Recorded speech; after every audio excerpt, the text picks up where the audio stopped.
बिस्मिल्लाहिर्रहमानिर्रहीम। उम्मीद करते हैं आप सब लोग खैरियत से होंगे। इस वीडियो में आज को अमेजोन होलसेल की प्रोडक्ट फाइनलाइजिंग के बारे में वो चीज़ें बताऊंगा जो आपको बहुत ज़्यादा हेल्प कर देगा। और अगर एक प्रोडक्ट आप प्लेस करने जा रहे हो तो कोशिश करो कि इनका चीज़ों का ज़रूर ख्याल रखो, क्योंकि ये चीज़ें आपका बहुत ज़्यादा हेल्प कर देगा आगे अमेजोन की, जब अमेजोन होलसेल में आप प्रोडक्ट प्लेस करने जा रहे हो।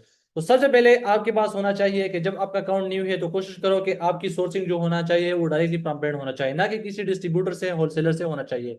बिकॉज अगर आपकी सोर्सिंग एज अ बिगिनर या एज अ न्यू अकाउंट आपका किसी डिस्ट्रीब्यूटर या होलसेलर से होगा तो अमेजोन आपका अकाउंट डायरेक्टली डिएक्टिवेट करता है। अमेजोन को तो ये पता नहीं होता कि आपका अकाउंट आपने सोर्सिंग किसी डिस्ट्रीब्यूटर से की है या किसी होलसेलर से की है, लेकिन अमेजोन आपका अकाउंट डिएक्टिवेट करता है जब आप प्रोडक्ट न्यू अकाउंट पे लिस्ट करते हो। ज्यादातर पाकिस्तानी, इंडियन ये इस अकाउंट पे होता है, यूएस के रिटेल के अकाउंट पर नहीं होता। ओके, ये क्यों डिएक्टिवेट करता है? अमेजोन वेरिफिकेशन के लिए एक बार जरूर आपका अकाउंट डिएक्टिवेट करता है, ठीक है। वो इतना मसला नहीं है, लेकिन उसको फिर सपोर्ट करना, उसको सेफ्टी डॉक्यूमेंट्स देना फिर आपका काम है, वो आपके पास होना चाहिए। तो इसी वजह से तो कोशिश करो कि जब आपका अकाउंट एक्टिवेट कर दे तो अमेजोन आपसे मांगेगा इनवाइसेस डायरेक्टली फ्रॉम ब्रांड और फ्रॉम एनी डिस्ट्रीब्यूटर। लेकिन डिस्ट्रीब्यूटर का इनवाइस बहुत ज्यादा मसले करते हैं, हमें एक्सपीरियंस हो चुका है। तो इस वजह से हम रिकमेंड करते हैं कि आप डायरेक्टली सोचें जो है वो डायरेक्टली फ्रॉम ब्रांड करो, ना कि किसी डिस्ट्रीब्यूटर से। आपके पास आपसे लेटर ऑफ एसोसिएशन भी मांगेगा, शायद आपको डिस्ट्रीब्यूटर ना दे, शायद नहीं, बिल्कुल देता देता भी नहीं है इन पास। जब आपके रिलेशन बन जाए शायद आपको दे दे, लेकिन नहीं देता पहले। ब्रांड बहुत ज्यादा ब्रांड नहीं देते तो डिस्ट्रीब्यूटर कहा देगा। होलसेलर भी इस तरह है, नहीं देगा आपको। तो इस वजह से हम रिकमेंड करते हैं तो कोशिश करो कि आप जो भी लिस्टिंग करने जा रहे हो, जब आपके अकाउंट पर 10-12 रिव्यूज आ जाए फिर आप कर दो, डिस्ट्रीब्यूटर से कर दो, होलसेलर से कर दो। मैं नहीं कह रहा कि आप होलसेलर से ना कर दो, आप उससे भी कर दो, मुझे हाँ कोई इशू नहीं है फिर। लेकिन मैं आपको कह रहा हूँ कि आप पहले में जब अकाउंट पे प्रोडक्ट लिस्ट करने जा रहे हो तो आपके पास सेफ्टी डॉक्यूमेंट्स होंगे। सेफ्टी डॉक्यूमेंट जो आपके पास होंगे जब आप किसी की लिस्टिंग में मिडू करने जा रहे हो तो उसी की होना चाहिए। जब आप इस साशो की होना प्रोडक्ट में लिस्ट मिटू करने जा रहे हो तो साशो की सेफ्टी डॉक्यूमेंट्स आपके पास, safety document, supply chain documents आते हैं, लेटर ऑफ पोजीशन आता है, इनवॉइसेस, पेड इनवॉइसेस आपके पास आता है, कमर्शियल इनवॉइस आपके पास आता है, पेमेंट कंफर्मेशन आपके पास आता है, और भी बहुत ज्यादा चीजें हैं जो आपके पास होना चाहिए। इस सबको हम सप्लाई चेन डॉक्यूमेंट्स कहते हैं। तो आपके पास ये जरूर होना चाहिए। अगर आपके पास नहीं होंगे तो आपका अकाउंट प्रोडक्ट सेल हो जाने से पहले ही डिक्टिवेट हो जाएगा। तो इस वजह से कोशिश करो कि आपकी जो भी सोर्सिंग होगी वो फ्रॉम ब्रांड होना चाहिए। ब्रांड की इनवॉइस भी एटलीस्ट आपके पास होना, बस okay, no problem. Letter of position भी इतना जरूरी नहीं, आपके पास ब्रांड की इनवॉइस भी हो, ओके। अगर अमेजोन बहुत ज्यादा आपसे डिमांड करता है कि नहीं आप जरूर हमें लेटर ऑफ पोजीशन दे दो, तो फिर उसकी ईमेल को लेके आप ब्रांड को दे दो। ब्रांड को बोलो मुझे लेटर ऑफ पोजीशन चाहिए, बिकॉज अमेजोन मुझसे डिमांड करता है, मेरा बिजनेस जो है वो खत्म होने वाला है। अगर आप मुझे नहीं दोगे तो आपके साथ मेरा रिलेशन क्या है? आपके साथ मैं पार्टनरशिप कर रहा हूँ, आपके साथ मैं बिजनेस कर रहा हूँ, तो मुझे जो डॉक्यूमेंट चाहिए होंगे वो तो मैं आगे प्रोडक्ट, आपकी प्रोडक्ट को आगे सेल करता हूँ ना। तो मुझे तो डॉक्यूमेंट चाहिए होगी। अगर मुझे खुद चाहिए होता है एक प्रोडक्ट तो मैं आपसे क्या डॉक्यूमेंट फिर डिमांड करता? आप मैं इस प्रोडक्ट को आगे देने जा रहे हो, आप उनके साथ पहले आपकी कमिटमेंट हो चुकी है। इसी वजह से तो उसने आपको प्रोडक्ट दिया कि आप मेरे प्रोडक्ट को अमेजोन पे सेल करो। अगर उसने नहीं दिया आपको परमिशन फिर आप वो कह सकता है कि हाँ ठीक है मैंने नहीं दिया। लेकिन ब्रांड भी बहुत ज्यादा मतलब आपको पहले कहता है कि मैं आपको लेटर पोजीशन दे दूंगा या नहीं। तो अगर नहीं देता तो फिर थोड़ा मतलब मुश्किल हो सकता है आपके लिए। लेकिन फिर भी मतलब इतना नहीं, क्योंकि अमेजोन आपके आपके पास ब्रांड का इनवाइस भी होता है तो इतना इशू नहीं होता है। ओके, फर्स्ट नंबर तो क्लियर हो गया। सेकंड नंबर पे हमारे पास आता है प्रॉफिट मार्जिन। अब ये प्रोडक्ट है, ये मुझे मिलता है $8 पे। फॉर एग्जाम्पल मुझे ब्रांड ब्रांड तो ये कंफर्म हो गया कि ब्रांड अप्रूवल इससे मुझे मिल गया, ये $8 का मुझे मिलता है। तो इसमें अगर हम इसको प्रॉफिट मार्जिन देखें ना तो $8 पे अगर मुझे मिले तो इसमें मुझे $3 जरूर बच जाएगा, 3 या 3.5 4 या $2.5 मुझे जरूर बच जाएगा। अगर इसकी मार्जिन की बात हम करें तो इसमें तकरीबन मुझे 10 प्लस मार्जिन मिलेगा। तो ऐसे प्रोडक्ट के साथ जाओ जहां पर 10 प्लस मार्जिन होना चाहिए। अगर आपको प्रोडक्ट नहीं मिल रहा या आपके अकाउंट पे मतलब ज्यादा डज नॉट क्वालिफाई इश्यूज होते हैं, तो अगर आपको लो मार्जिन वाला प्रोडक्ट फिर मिलता है ना, ब्रेक इवन भी मिलता है, तो आप करो, लेस करो, इशू नहीं है। आप अपने अकाउंट को थोड़ा रनिंग में लेके आओ, अपने अकाउंट से रिव्यूज मतलब उस पर रिव्यूज लेके आओ। तो अकाउंट को ग्रो करने के लिए, अकाउंट पे रिव्यू लाने के लिए, अकाउंट में रनिंग लाने के लिए, अकाउंट को मेच्योर बनाने के लिए, का अपने अकाउंट को अमेजोन की नज़र में मेच्योर बनाने के लिए आपको बहुत कुछ करना पड़ेगा। फॉर एग्जाम्पल जब आप फिजिकल बिजनेस ओपन करते हो तो उसमें आप क्या कुछ नहीं करते। उनके लिए आप जगह रेंट पे लेते हो या उनके लिए जगह लेते हो, उनके लिए सारा सामान खरीद देते हो, फिर उसके अलावा उनके लिए लोग हायर करते हो, मैनेजर अलग हायर करते हो उनके लिए, जो क्रॉकरी के सामान हो गया, उसके लिए जो राशन हो गया, और बहुत ज्यादा चीजें उनके लिए आप करते हो। तो कितना आपको आप कहते हो कि ये मेरा लॉस है, नहीं, आप कहते हो इससे मेरा बिजनेस बिल्ड हो जाएगा। तो बिजनेस बिल्ड करने के लिए आपको बहुत कुछ करना पड़ेगा। अगर आपके प्रोडक्ट बिक्री में चला जाता है, चले जाने दो, आपका बिजनेस बिल्ड होना चाहिए, आपका बिजनेस रनिंग में आना चाहिए। जब आपका अकाउंट अमेजोन की नजर में अच्छा हो जाएगा, मेच्योर हो जाएगा, अमेजोन आपको बहुत ज्यादा ब्रांड अलाउ करेगा कि आप इसको रीसेल करो, आपके अकाउंट से डजन क्वालिफाई इशू खत्म हो जाएगा, आपके अकाउंट से बहुत ज्यादा इश्यूज खत्म हो जाएंगे। तो इसी वजह से कोशिश करो कि अगर आपको पहले 2-3 प्रोडक्ट ब्रिक्योर में भी मतलब मिले और आपका अकाउंट रनिंग में आ जाता है, तो फिर कोई इशू नहीं है, आप लेस कर दो इनको। आपको थोड़ा सा भी मार्जिन बच जाए बहुत अच्छा है, कोई इशू नहीं है, आप अपने बिजनेस को इसको रनिंग में लेकर दो। लेकिन अगर आप इस माइंडसेट से आते हो कि मैं इस प्रोडक्ट से जो अभी पहले प्रोडक्ट में लेस करने जा रहा हूँ, इसमें मुझे अभी $3 बच रहा है, शायद इसमें कल ना बच जाए, फिर आप कहते हो यार अमेजोन तो कुछ नहीं है, अमेजोन होलसेल में कुछ नहीं है, ये बिजनेस जो है फेल है, या मेरा बिजनेस फेल हो गया, मेरा लॉस हो गया। नहीं, आपने पहले ही माइंडसेट में रखना होगा कि हो सकता है कि मुझे इस प्रोडक्ट की अगर मैं 50 यूनिट लेता हो, तो 50 को 3 से मल्टीप्लाई करो, $150 हो गया। तो शायद आपको $150 बच जाए, लेकिन हो भी सकता है कि आपको $10 भी ना बच जाए। अपने बिजनेस को रनिंग में लाने के लिए अपने इसको करना होगा। तो प्रॉफिट मार्जिन 10+ होना चाहिए। लेकिन अगर प्रोडक्ट नहीं मिलता, या आपका अकाउंट पे इश्यूज है, आपको प्रोडक्ट सही नहीं मिलते, या अगर कोई आपको प्रोवाइड करता है, या आप खुद हंड करते हो, जरूरी नहीं है कि उसमें आप लिस्ट करो, मसला नहीं है, ठीक है, क्योंकि आपने बिजनेस को रनिंग में लाना है। ओके। बीएसआर सबसे इंपॉर्टेंट चीज जो लोग देखते हैं, बीएसआर, बीएसआर को मैं अपनी तरफ से अहमियत नहीं देता। अभी आप कहोगे यार कि बीएसआर पर तो हम प्रोडक्ट ही सिलेक्ट करते हैं, फिर आप किस तरह बीएसआर को नहीं देखते, आप कहते हो कि बीएसआर को मैं नहीं देखूंगा। अभी अमेजोन में जो अपडेट आई है, जो आपने देखा होगा बहुत टाइम से, अमेजोन आपको खुद सेल शो करता है कि इस प्रोडक्ट के इतने यूनिट सेल हो रहे हैं। तो जब अमेजोन खुद इसको इसका मतलब सेल शो कर रहा है, तो आप भी बीएसआर को फिर इसको उठा के ना कि एफबीए टूलकिट पे देखो या अपनी तरफ से देखो कि यार इसमें इसका बीएसआर इतना है, यार इसकी सेल ये है वो होगा। नहीं, अमेजोन को देखो, अमेजोन क्या कह रहा है आपको। अमेजोन आपको कह रहा है कि इसकी यूनिट सेल हो रहा है, अगर इसकी 50+ भी यूनिट सेल हो रहा है, इसका बीएसआर 2 लाख होगा, फिर मैं इसको लिस्ट करूंगा, क्योंकि अमेजोन मुझे शो करता है कि यहाँ पर 50+ सेल हो रहा है। लेकिन फिर उसमें ज्यादा कंपटीशन नहीं होना चाहिए, एक शर्त है, ठीक है। इसमें मतलब अगर 10 से फिर ज्यादा सेल हो जाएंगे, फिर मैं नहीं जाऊंगा इसके साथ।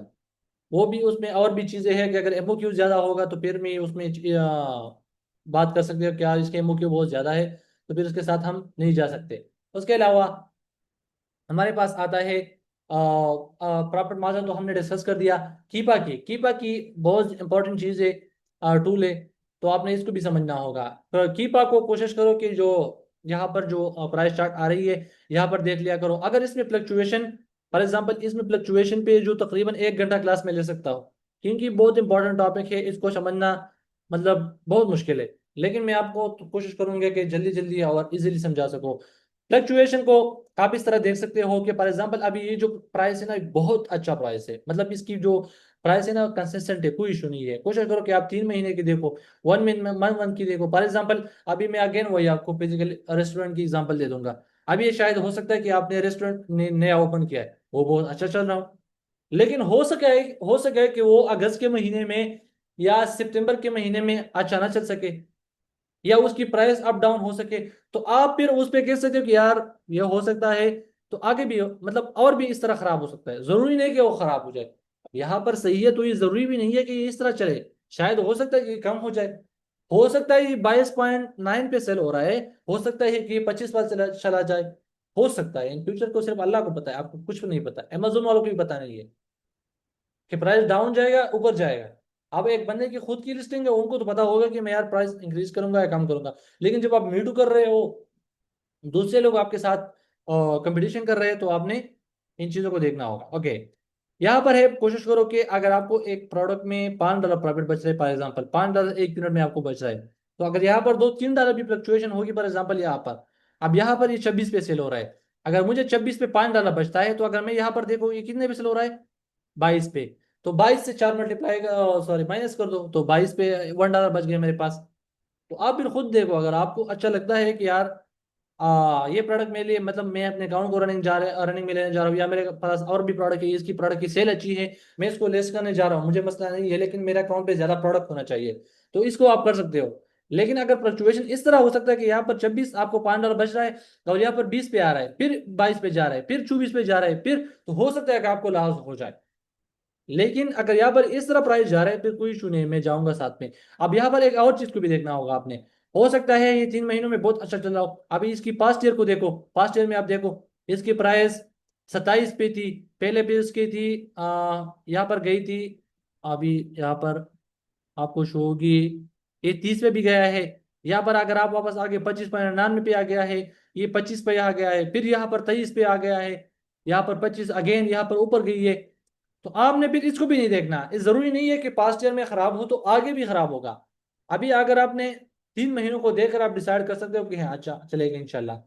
ठीक है, उसके अलावा कोशिश करें कि हम वीडियो को इन कर दे, जल्दी खत्म कर देते हैं, तो ताकि आपको जल्दी चीज़ें समझ आ जाए। इंशाल्लाह इस पे और भी डिटेल वीडियो बनाएंगे, बाय बॉक्स पे अलग बनाएंगे, अपर पे अलग बनाएंगे, प्रोडक्ट डिटेल पे अलग बनाएंगे, प्राइस चार्ट पे अलग बनाएंगे, कौन से प्राइस को हमने सेलेक्ट करना है उस पर अलग बनाएंगे। अब यहाँ पर देखो, यहाँ पर आपने कौन से बाय बॉक्स वाले को सिलेक्ट करना है। अब यहाँ पर ये जो सेलर है स्पोर्टिंग डॉग, ये 2,96,997 रिव्यू है इनके पास, और वो 94% सेल लेके जा रहे हैं, 94% सेल लेके जा रहा है। यहाँ पर जो आपको लास्ट में शो हो रहा है, तो कोशिश करो कि आप इस पर 100% बिलीव ना रखो।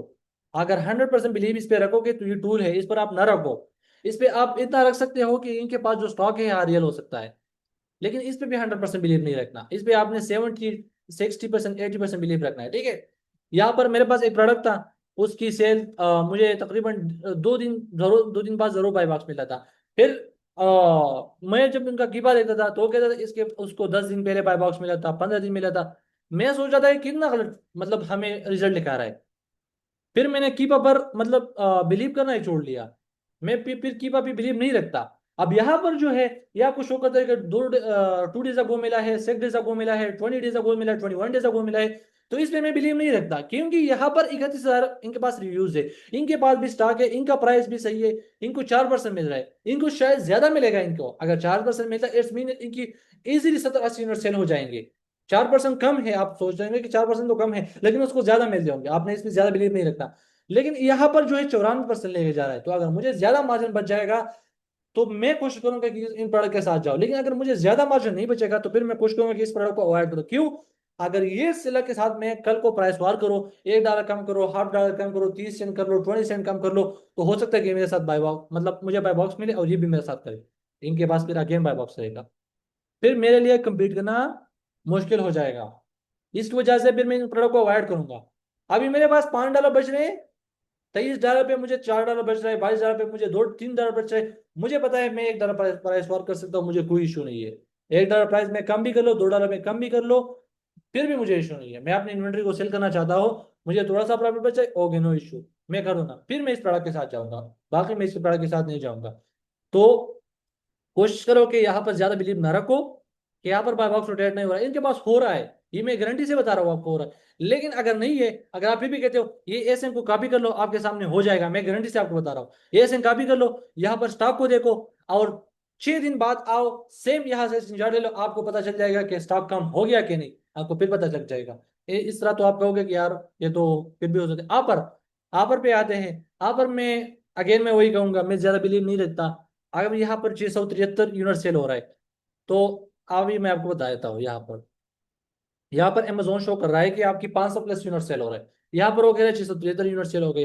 हो सकता है यहाँ पर 500 से शो कर रहा हो, यहाँ पर नीचे अगर हम आ जाए, हो सकता है यहाँ पर आपको शो करे 200 प्लस या 280, 50, हो सकता है आपको ये शो करे, आपको 300 शो करे, 400 शो करे, हो सकता है ये आपको 1000 भी शो कर दे। मैं इस पे बिलीव नहीं रखता, मैं सच बता दूं, मैं इस पे 50% भी बिलीव नहीं रखता अपर पे। मैं यहाँ पर थोड़ा बिलीव रखता हूँ कि यहाँ पर जो स्टॉक शो हो गई वगैरह इस पे, लेकिन 100% नहीं रखता। और यहाँ पर रखता हूँ, यहाँ पर जो प्राइस है ना, इस सेलर ने कौन सा प्राइस लगाया था, यहाँ पर थोड़ा देखता हूँ। ठीक है, उसके अलावा प्राइवेट डिटेल में आपके पास भी सार है, 30 डेज की है, 60 डेज के, तो आप खुद भी समझ सकते हो। इसके अलावा अगर आप आ जाओ तो यहाँ पर ये सब डिटेल यहाँ पर मेंशन है, बाय बॉक्स सेलर कौन है, ये सब चीज़ें। तो हमारे पास जो चीज़ें हो गई है कि हमने कौन से चीज़ों को देखकर अपने लिए प्रोडक्ट सिलेक्ट करना है, वो हमारे पास था। ब्रांड की सोर्सिंग, कि ब्रांड से सोर्सिंग करना है, क्यों करना है, वो मैंने डिटेल से बताया। दूसरा प्रॉफिट मार्जिन, कितना प्रॉफिट मार्जिन होना है, 10+ होना चाहिए। अगर आपका अकाउंट न्यू है, ब्रिक्योन में जाना चाहते हो, अकाउंट को रनिंग में लाना चाहते हो, अकाउंट पर 10,000 क्वालिफाई इशू से अमेजोन की नज़र में अकाउंट आपका मेच्योर होना चाहिए, उन सब के लिए अपनी कुर्बानियां देनी होगी। आपने ब्रिक्योन पे भी चला जाना होगा, सब कुछ चीज़ें करना होगा, वो ऑलरेडी मैंने डिटेल से बताया। इसके अलावा ब्रांड नहीं होना चाहिए लिस्टिंग में। मैंने आपको बताया ब्रांड आपके पास कंपटीटर होगा तो फिर बहुत ज्यादा मुश्किल हो जाएगा कंपीट करना, क्योंकि ब्रांड के साथ वो इतना प्राइस कम कर सकता है कि आपकी सोच है। तो ब्रांड के साथ ना जाओ, अमेजोन के साथ ना जाओ। इसके अलावा जो आपका ये जो सेलर है, जो जितने बड़े सेलर होंगे ना, फिर आपके लिए मुश्किल है। अब यहाँ पर एक भी नहीं सेलर नहीं है, तो यहाँ पर अगर मैं जाऊंगा तो मैं ओल्ड अकाउंट के साथ जाऊंगा, या मैं उनके साथ अगर मुझे बहुत ज्यादा मार्जिन बचता है तो फिर मैं जाऊंगा। अगर मुझे ज्यादा मार्जिन नहीं बचता तो फिर मैं नहीं जाऊंगा। तो उसके अलावा एक और चीज था ब्रांड और अमेजोन। अमेजोन अगर होगा फिर भी मैं जाऊंगा, लेकिन उस सिनेरियो में मैं जाऊंगा कि अमेजोन को अगर बाय बॉक्स मिलता है तो फिर इतना ज्यादा नहीं मिलना चाहिए कि मुझे फिर ना मिले या दूसरे सेलर को ना मिल रहा हो। अभी अगर यहाँ पर फॉर एग्जाम्पल ये जो प्रो डिस्ट्रीब्यूटिंग है, अगर इनको बाय ये फॉर एग्जाम्पल ये अमेजोन है, तो अगर इनको बाय बॉक्स मिलता है लेकिन बाकी को भी मिलता है तो मैं इनके साथ जाऊंगा। लेकिन अगर इनको नहीं, इनको सारा मिल रहा है बाकी को नहीं मिलता, तो फिर मैं नहीं जाऊंगा इनके साथ। तो अमेजोन को भी देखना होगा, ब्रांड को भी देखना होगा। इसके अलावा अगर आपके पास जो बाकी चीजें है ना, आईपी आईपी का कोई इशू नहीं है। आईपी का मैं बिल्कुल अभी तक मैंने देखा ही नहीं है कि प्रोडक्ट पे आईपी है या नहीं है। मैं बिल्कुल नहीं देखता, क्योंकि मेरे पास जब सोर्सिंग अथेंटिक होगी ना, फिर मैं कोई किस चीज का भी ख्याल नहीं रखता। तो कोशिश करो अगर आपके पास अच्छी सोर्सिंग होगी तो उम्मीद करते हैं आपको मतलब इश्यूज नहीं आएंगे। और अगर आपका भी कोई भी क्वेश्चन है, या आप कहते हो कि मुझे इस टॉपिक पे वीडियो बनाओ, तो कोशिश करो कि उन क्वेश्चन को कमेंट सेक्शन में ड्रॉप कर दो। उस पे हम एक डिटेल सी वीडियो बनाएंगे। अगर फिर भी आपका कोई क्वेश्चन है या हमसे करने करना चाहते तो डिस्क्रिप्शन में नंबर होगा, उस पे हमें कमेंट उस पे हमें कांटेक्ट करो। उम्मीद है आपको वीडियो अच्छी लगी, तो चैनल को सब्सक्राइब करें और वीडियो को लाइक करें। थैंक यू, अल्लाह हाफिज़।